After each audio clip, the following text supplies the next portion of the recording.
en insuficiencia renal, obviamente lo van a tener. No tienen edema ni tienen dislipidemia. Ahora, no me pregunten por qué, porque no hay explicación para esto. Bueno, digo, si encuentran algo, me dicen. ¿Cómo? Entonces, acuérdense, glomerulosclerosis focal con síndrome nefrótico, así que puede ser con proteinurias masivas, sin hipertensión, no se hinchan, no tienen dislipidemia. Y la hipertensión la van a presentar ¿cuándo? Cuando comprometan su tasa de filtración glomerular, y ya es el tema de retención hídrica, hidrosalina, ¿no?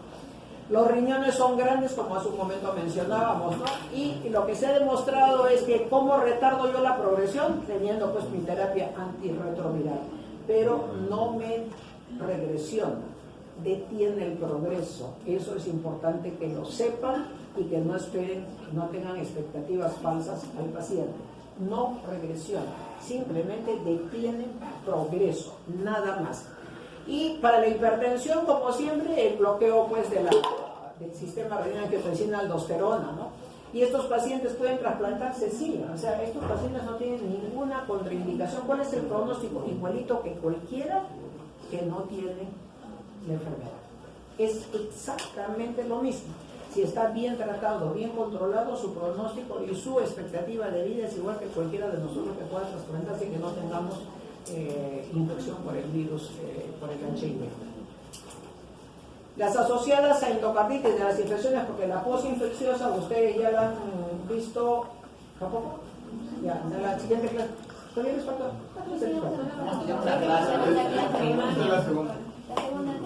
Mucho fisiopato nomás ahí. O sea, les falta glomerulopatías primarias 2, les falta...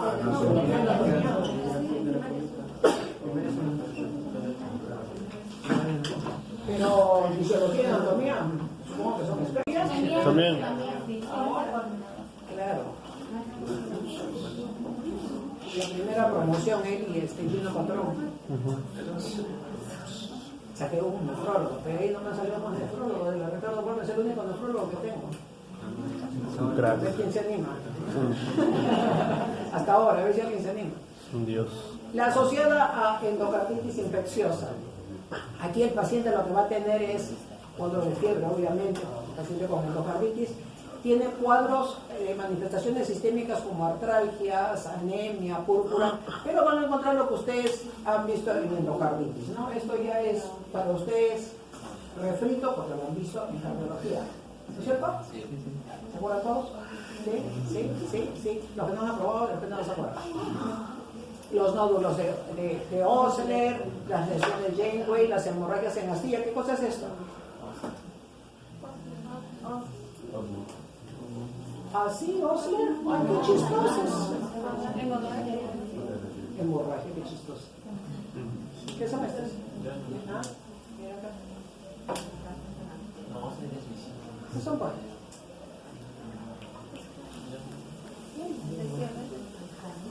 Janeway. Ay.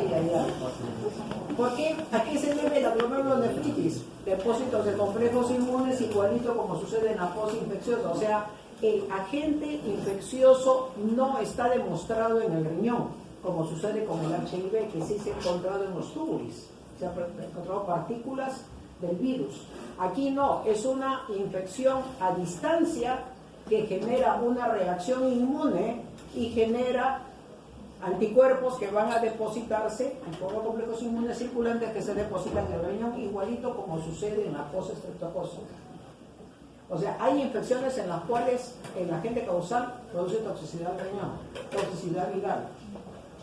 Pero hay algunas que son enfermedades infecciosas a distancia que generan respuesta inmune y es lo que produce la lesión renal, como sucede con todas las postinfecciosas asociadas al estreptococo. Esta glomerulonefritis entonces contiene al antígeno bacteriano. Sí, pues el antígeno bacteriano lo contiene, pero son los complejos inmunes, no está en el órgano. Hacen bien la diferencia, ¿no es cierto? Eso no se puede olvidar. ¿Qué bacterias pueden entrar a nuestro riñón? Las pielonefritis, ¿no? Esa es lo más popular, las pielonefritis. Estas están metidas en el riñón. ¿Cuáles son las formas de presentación de la asociadas a endocarditis? Proliferativa difusa, la proliferativa de tipo focal, la nefropatía membranosa, la glomerulonefritis membrano proliferativa, que también se le llama mesangio capilar, la de tipo 1, ¿no?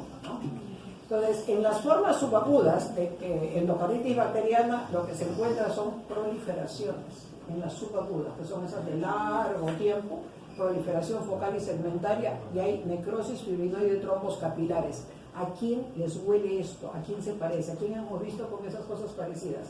Al lupus, ¿no es cierto? O sea, son unas lesiones parecidas. A usted no fue ya, está bien.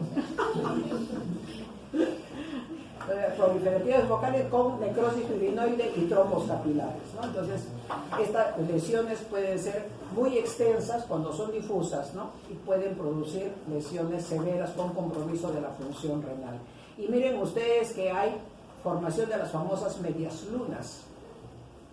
Y esas medias lunas son las que ahogan al glomérulo, ¿no? Cuando se producen estas, es lo que se conoce como las glomerulonefritis rápidamente progresivas, que es la que van a ver en la segunda parte de las primarias. Las rápidamente progresivas todas se caracterizan por esas medias lunas en más del 50% del glomérulo. Y esas puede uno encontrarlas en las endocarditis. La característica desde el punto de vista laboratorial, ¿qué cosa es? Hematuria microscópica y proteinuria, ¿no?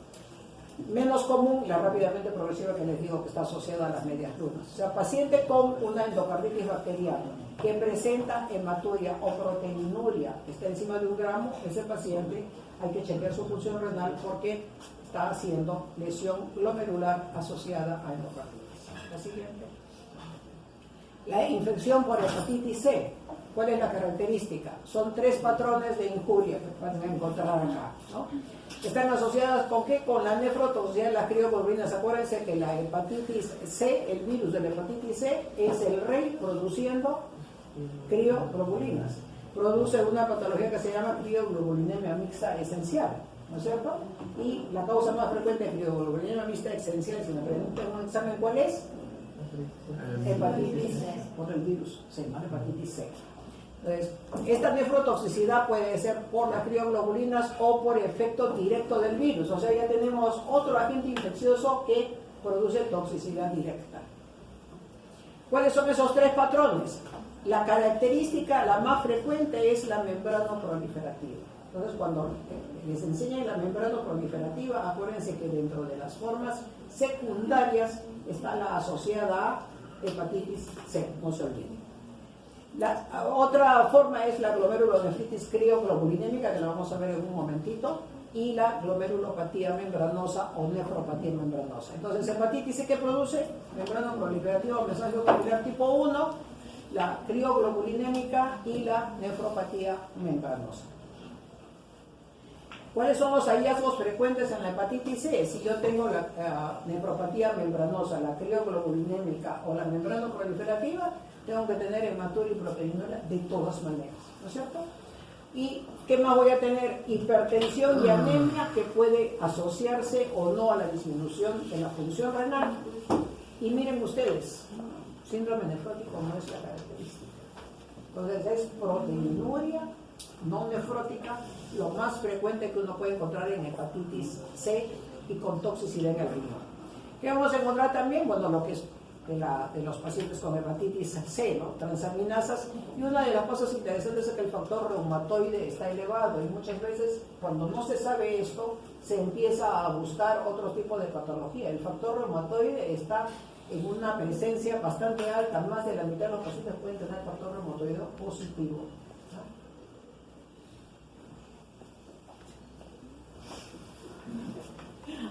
Y tal una me vuelve la buena, otra me así, a ver qué te siente. Usted está bien para que haga teatro, ¿verdad? Sí, por otro lado, siempre puede tener hepatomegalia. Y lo interesante acá es la disminución de complemento. Acuérdense que tiene la membrana proliferativo mesangio capilar, característicamente, que es por complejos inmunes, tienen una disminución del complemento con un C4 más reducido que el C3. Si el C4 está más reducido que el C3, estoy activando la vía clásica o la vía alternativa del complemento. Ah, tengo más bajo el C4, pero el C3 puedo tenerlo normal. ¿Es vía clásica o vía alternativa? Alternativo. ¿Ah? Alternativo.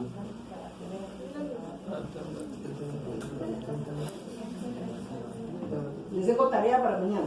Mañana me contestan todos al inicio de que entro al seminario, o clásica o alternativa, pero mañana los escucho, porque eso deben saberlo.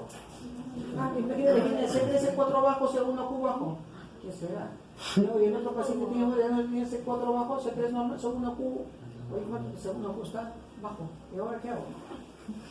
No se parece, y tiene un diagnóstico. ¿Qué pasó? Mañana, ya saben.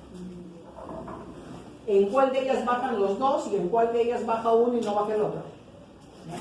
Y específicamente la pregunta es, cuando baja el C4 y el C3 puede estar normal, ¿cuál es la vía que se altera?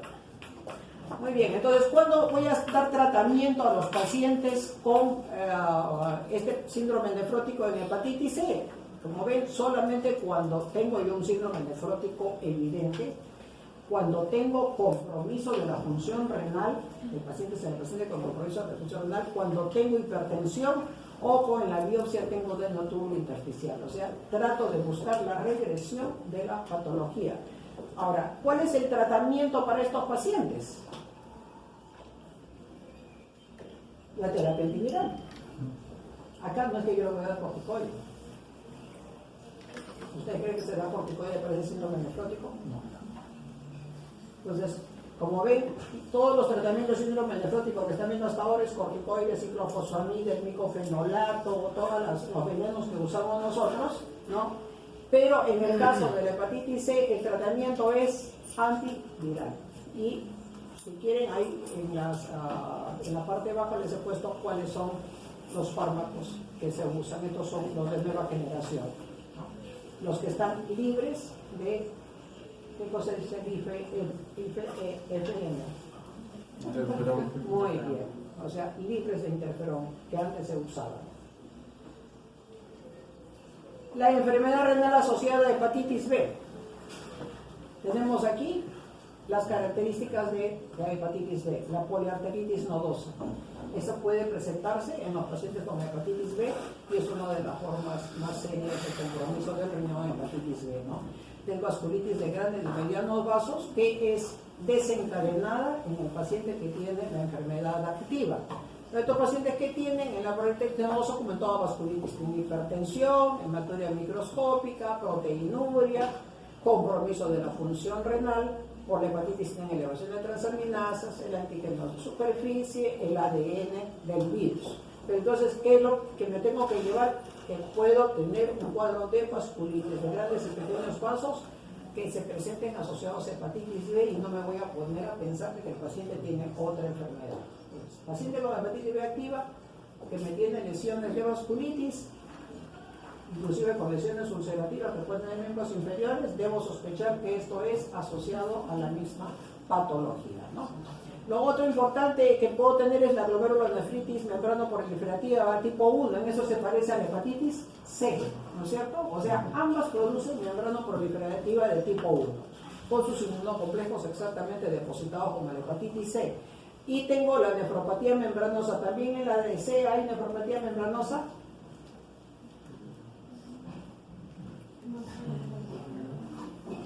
Entonces, ¿qué dice? Ya, entonces, ¿en cuál se diferencia la B de la C? La C tiene la crioglobulinemia y la B ¿qué tiene? Poliarteritis nodosa. Y en el resto es membranoproliferativa tipo 1 y membranosa. ¿Ya? Entonces, cuando planteen sus diagnósticos, pueden plantearlos tranquilamente porque no se van a equivocar. Entonces, la B es con las lesiones ulcerativas que puede haber en miembros inferiores, en las dilataciones aneurismáticas. En la del tipo C es la crioglobulinemia mixta esencial que se asocia porque el virus de la hepatitis C es el rey que se produce esto, ¿no? La nefropatía membranosa, como ven, es el patrón de más frecuente presentación en los niños, ¿no? Que puede remitir muchas veces con el control de la enfermedad, mientras que en adultos puede no controlarse, aún controlando la enfermedad. O sea, puede seguir progresando. La siguiente.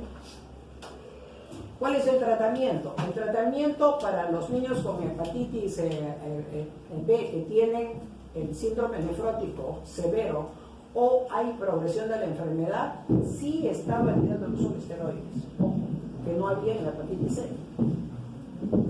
En la hepatitis B sí. ¿En la hepatitis C hay en niños? ¿Ah? ¿Hay en niños hepatitis C? ¿O no hay? ¿Qué dicen?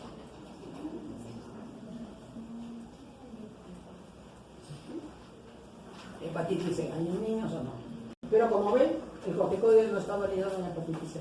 En B, sí, solamente en niños, con síndrome nefrótico severo o progresión de la enfermedad, o sea que la creatinina empieza a trepar, ahí pueden usarlo. Pero tienen que hacerlo agresivamente, porque esta enfermedad puede progresar muy rápidamente. En los casos de vasculitis y la rápidamente progresiva de la hepatitis B, los corticoides sirven por cursos cortos, pero hay que hacerlo junto con plasmaféresis para barrer los complejos que se forman, y la terapia antiviral tiene que ir inmediatamente. O sea, siempre la terapia antiviral. En el caso de la hepatitis C es la más importante, es la única que se da. En la hepatitis B uno puede intentar esteroides, se puede utilizar corticoides por vía parenteral en impulsos con plasmaféresis y luego con su terapia antiviral.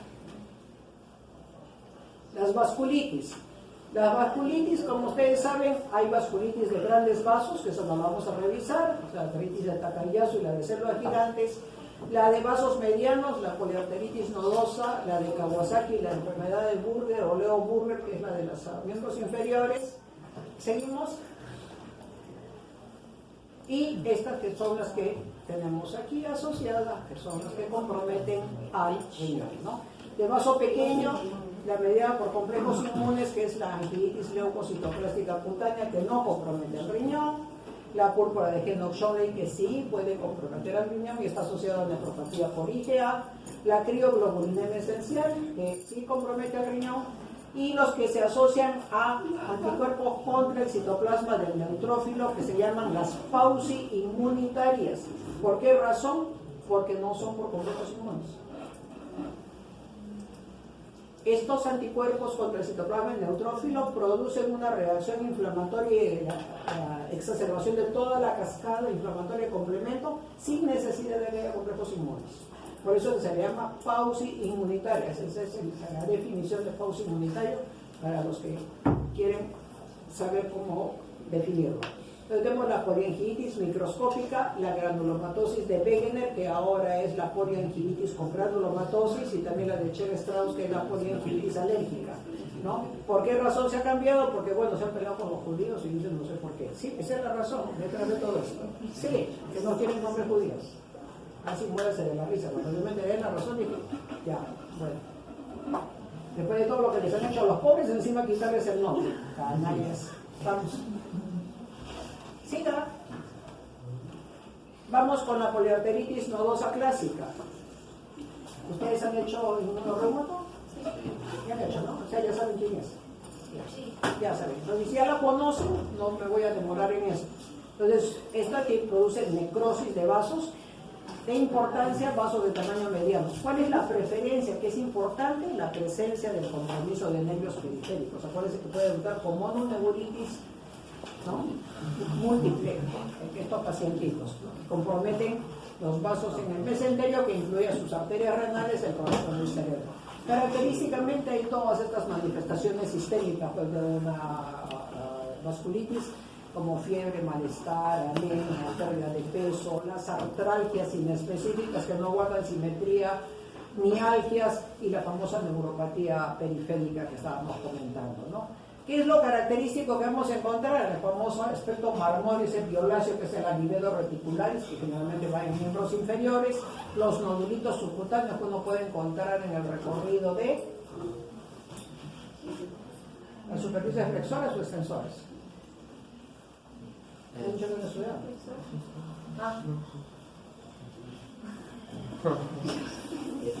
Se pasa por los dos lados, no sé por cuál es. La única que no afecta por en la poliarteritis nodosa clásica. ¿Qué es eso? ¿Lo sabe? ¿Usted sabe? Ya pues. Úlceras en la piel que pueden llegar a gangrenarse, ¿no? Pero el órgano que se daña en la poliarteritis nodosa clásica pues es el riñoncito. El riñón lo que tiene es, como todas las formas secundarias, hematuria y proteinuria, que puede ser subnefrótica o proteinuria nefrótica. Pero lo importante de la poliarteritis nodosa clásica, ya que toma vasos medianos, es que puede generar hipertensión severa. ¿Por qué? Porque puede producir hipertensión renovascular. Hipertensión renovascular por ese tipo de dilataciones aneurismáticas que comprometen la arteria renal. ¿Cómo se hace el diagnóstico? Si no hacen biopsia, aquí no hay diagnóstico. O sea, es obligatorio en la poliarteritis nodosa clásica que ustedes hagan el diagnóstico con biopsia en el sitio de la lesión o hagan un estudio angiográfico con estas dilataciones aneurismáticas que le digo en las arterias renales, en las arterias hepáticas o las mesentéricas, ¿no? ¿Cuál es el tratamiento de todas las vasculitis y todas las que vienen? Son el tratamiento igualito, corticoides de ciclofosfonamida. En pulsos, si es grave. Vía oral, si la forma no es grave. O el alcohol. ¿Alguien usó alcohol? Ah, usted. Yo pensé que estaba tomando alcohol. Es que los inmunosupresores que se utilizan en ciclofosfonamida, y aunque no lo crean, la ciclofosfonamida por vía oral tiene mejor respuesta que el parenteral, en este caso de pacientes. ¿Qué debemos descartar en la poliarteritis nodosa? Hepatitis B, porque hemos dicho que de las formas de lesiones que había en hepatitis B, ¿cuál era la que la diferenciaba de la hepatitis C? Poliarteritis nodosa. Y cuando tengo un paciente con poliarteritis nodosa, ¿qué debo pensar? No vayas a tener hepatitis B. ¿Se están dando cuenta de cómo se encadena? Perfecto. Muy bien. Vamos. Esta es la granulomatosis con poliarteritis, la famosa Wegener, ¿no? Este es, ya le quitaron el nombre, ya le quitaron el nombre, ya no es. Y aquí tenemos los anticuerpos contra el citoplasma de neutrófilo, los de tipo C contra la proteinasa 3, que son los más agresivos, ¿no? Aquí, como ven, son arterias ya de pequeño calibre, que eran todas asociadas a ANCAS, como vimos hace un momento, pero miren, arteriolas y capilares, o sea, dan capilaritis. Estos producen lesión pulmonar, pueden hacer hemorragias severas a nivel intraalveolar. Y la razón de tener este nombre de granulomatosis es porque tiene granulomas, que son de tipo necrotizante en vías respiratorias superiores, la famosa deformación encía de montar de la nariz que ustedes conocen, ¿no es cierto? Puede haber en las encías, cuadros granulomatosos supurativos, puede haber a nivel de oídos. Y la característico es de que el riñón se compromete hasta en un 70%. Un 70%. Es más frecuente en los varones, sí, definitivamente. Es mucho más frecuente en varones. Y miren el promedio de edad de 40 años. Entonces, un paciente que tiene la presencia de síndrome nefrítico por encima de los 40 años, ¿qué debo pensar? La posibilidad de esta poliarteritis. Hay que pensar siempre en las vasculitis. Siempre hay que pensar. Esta es la menos frecuente. La siguiente que vamos a ver es la más frecuente en el adulto mayor. Cuando les han hecho síndrome nefrótico y nefrítico, hay características propias que se presentan en cada edad. Y de síndrome nefrótico, por ejemplo, en el niño, ¿qué cosa hace? ¿Qué es lo más frecuente? Lesión mínima. El que sigue, esclerosis focal glomerular. Encima de los 40 años, ¿cuál es la primera causa de las primarias? Membranosa. Después sigue esclerosis focal y puede ser lesión mínima, ¿no es cierto? De las secundarias, ¿cuál es la más frecuente encima de los 40 años? Diabetes mellitus. Síndrome nefrítico, niño pequeño, o sea, menos de 15 años, la causa más frecuente. Postestreptocócica. Segundo lugar, nefropatía con IgA. Tercer lugar, como síndrome nefrítico, membranoconstrictiva. Más de 40 años, o sea, en el adulto, a la cabeza, ¿cuál es más frecuente? La vasculitis. La vasculitis, ¿no?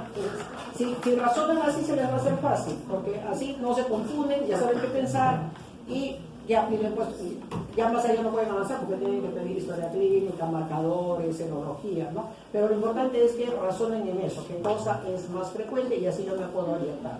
Si yo tengo, en el caso de síndrome nefrótico y no voy a lo general, sino voy a lo específico y les pregunto, mujer joven con síndrome nefrótico, ¿qué tengo que pensar? Lupus. Perfecto, lupus. Muy bien, muy bien. Eso es importante que lo recuerden. Listo, entonces, pacientes alrededor de los 40 años pueden hacer esta poliangitis y miren ustedes, el 90% de los pacientes son los que tienen síntomas respiratorios, junto con esta lesión renal. Puede haber desecos paranasales, puede ser otitis, mastoiditis, las encías, cuadro de púrpura, que son cuadros crónicos, repetitivos, que tienen estos pacientes. Uno empieza a pensar, oye, este me hace sentido sinusitis. Voy a chequear su examen de orina a ver que no me voy a tener algo raro, y por ahí se van otras sorpresas.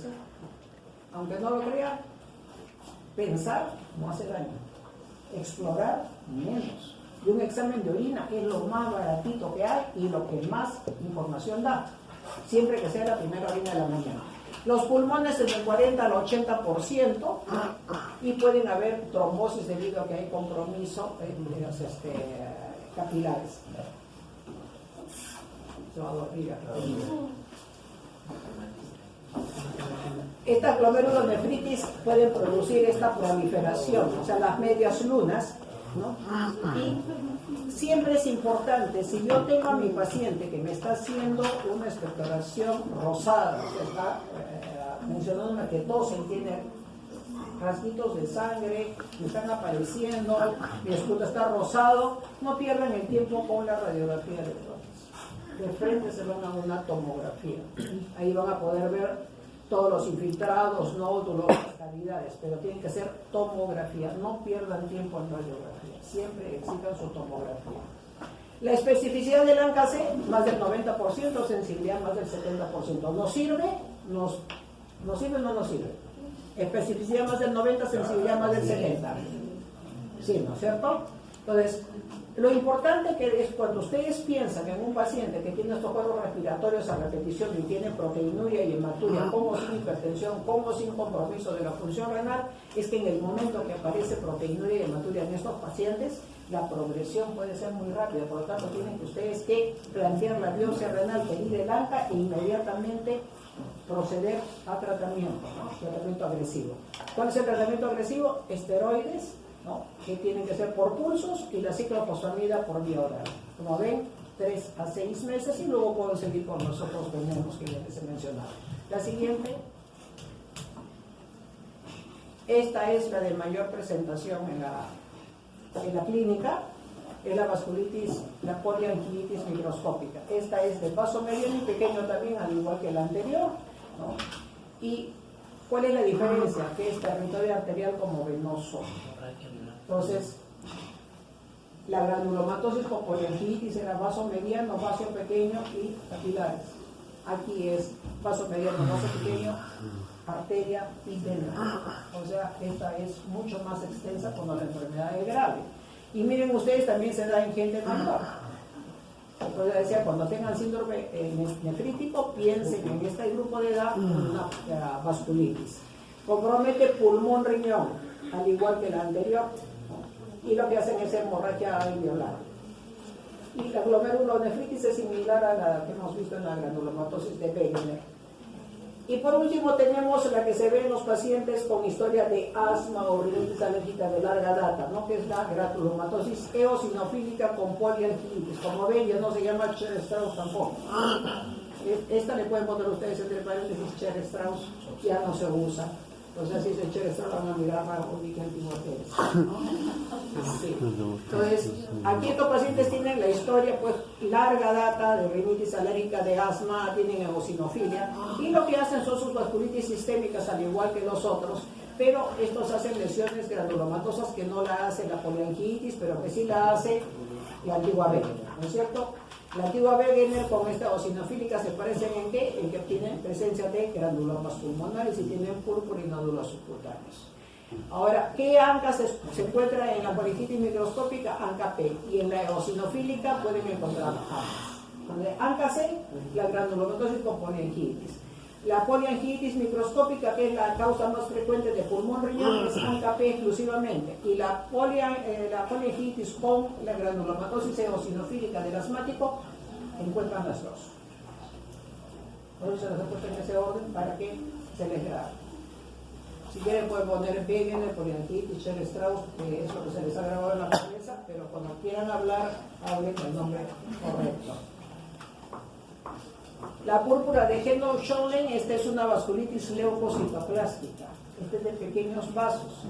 Y esto es un depósito de inmunoglobulina A en los vasos. Miren ustedes, lo característico es la presencia de púrpura, que llaman la púrpura alérgica. Son los pacientes que aparecen con lesiones en las piernas y uno le pasa la manito.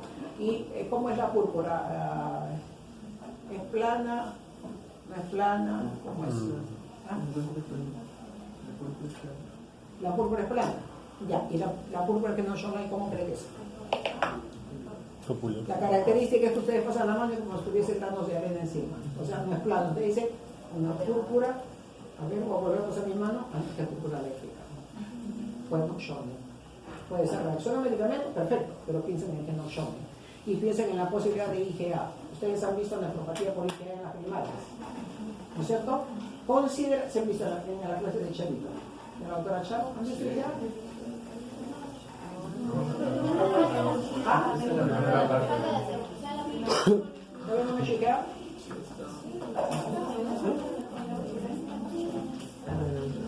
Bueno, pero lo importante que recuerden es que la púrpura de Geno-Schönlein, según lo que se piensa ahora, es que esta es la forma sistémica de la nefropatía por IgA.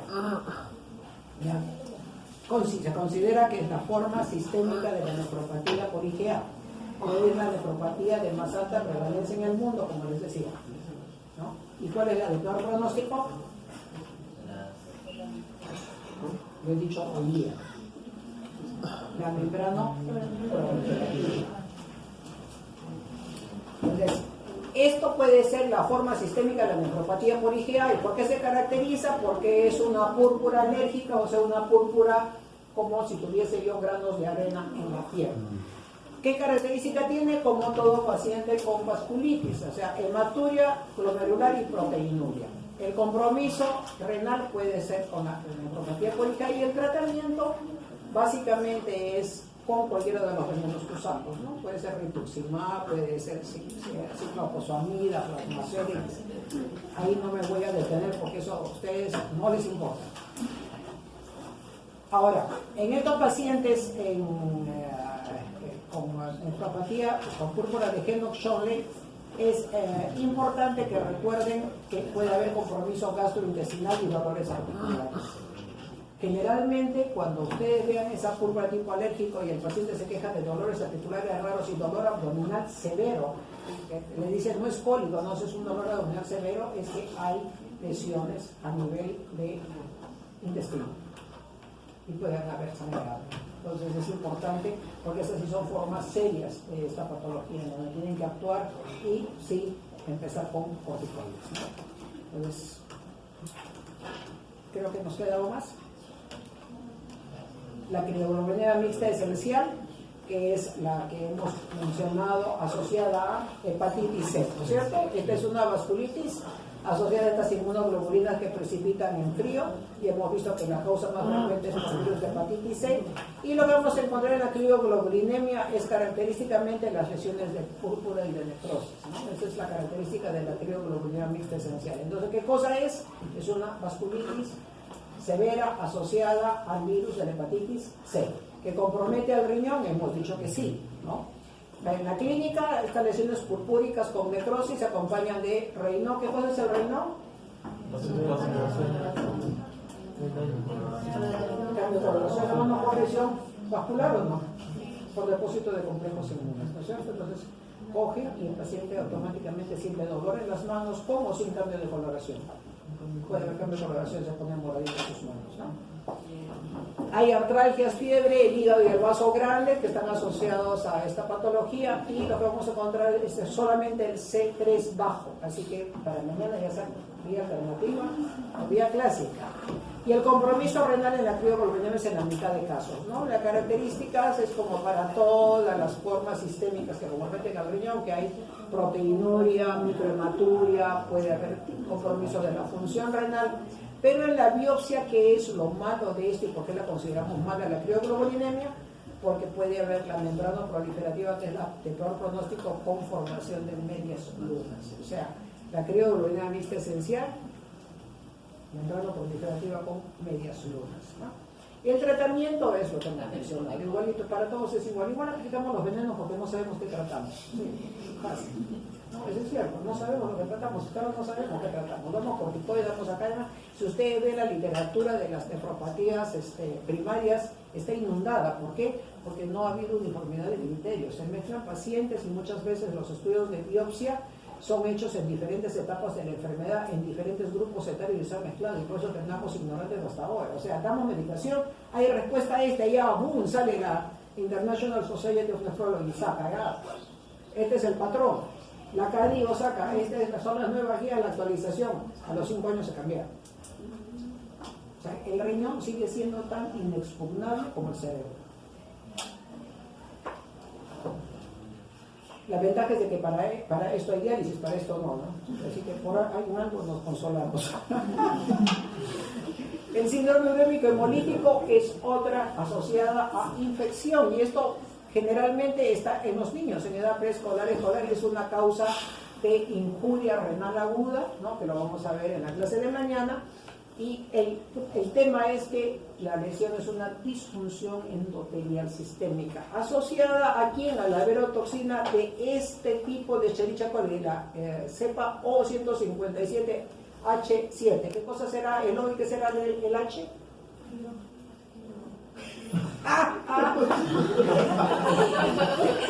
Es el antígeno somático, el antígeno flagelar. No digo, yo creo que eso son las de su compañero. Este es el antígeno somático y el antígeno flagelar, que es como uno identifica la cepa de Escherichia coli. El hidrógeno 7. No digo, con esta chiquita, el cuadro típico, ¿cuál es? ¿Cuál es el cuadro típico? El cuadro que se produce debido a esta disfunción endotelial severa es una anemia hemolítica microangiopática. ¿Por qué? Porque hay disminución del ADAM-TS3. ¿Este quién es? Este es una enzima que cliva al von Willebrand. ¿Y el von Willebrand tiene que ver con qué? Con coagulación, ¿no es cierto? Y si está disminuido, ¿qué va a pasar? Va a empezar a formar microtrombos. Por eso es que es una anemia hemolítica microangiopática, porque este ADAM-TS3 disminuye con esta toxina de la Escherichia coli, que tiene hidrógeno 7 según su compañera, ¿no? Aquí hay trombocitopenia, sube la deshidrogenasa láctica y la bilirrubina indirecta sube porque hay hemólisis, ¿no? El equivalente en adultos es la PTT, o sea, la púrpura trombótica trombocitopénica, que no tiene cuadro, como en este caso, en que los niños tienen cuadro de diarreas, y por diarrea es que empieza toda la historia, se empiezan a disminuir su diuresis, piensa que es por depresión de volumen, la creatinina sigue subiendo, y uno empieza a encontrar la anemia hemolítica en la sangre periférica, es donde se sospecha. Esto no es solo deshidratación, no es retención hidrogenada por causa prerrenal, sino es por el tema de la Escherichia coli que produce este cuadro. Pero en el adulto, el equivalente no es con diarrea, sino es con convulsiones, es un cuadro neurológico, no es el famoso PTT o púrpura trombótica trombocitopénica, que tiene todo lo demás igual, menos el cuadro clínico, que es como en los niños, que es con diarrea, ¿no? Ahora, ¿fármacos que puedan producirlo? Sí, pues hay fármacos que puedan producir este síndrome urémico hemolítico. La nitramicina, ¿no? Los anticonceptivos cuando se toman por mucho tiempo, la ciclosporina y los antiinflamatorios. Entonces, estos son fármacos que hay que tenerlos presentes, porque estos son fármacos que se usan en la práctica clínica, ¿no?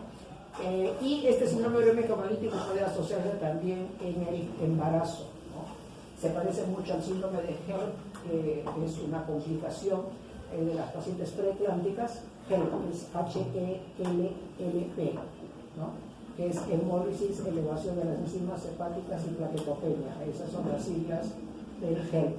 Entonces, esto se parece mucho al HELP, y cuando se produce el síndrome urémico hemolítico, reto a cualquier médico que pueda hacer diferencia en si es HELP o es síndrome urémico hemolítico. Por eso que el tratamiento es el mismo, es bien difícil poder diferenciar, ¿no? Entonces, en adultos, ¿qué hay? Compromiso del sistema nervioso central. ¿Qué es lo que tenemos que hacer para barrer esta neurotoxina? La plasmaféresis es la elección, en el caso del compromiso del sistema nervioso central. Antiagregantes por el tema de la microangiopatía trombótica y sacarles el vaso. Ese es el tratamiento para estos pacientes. Creo que ahí terminamos.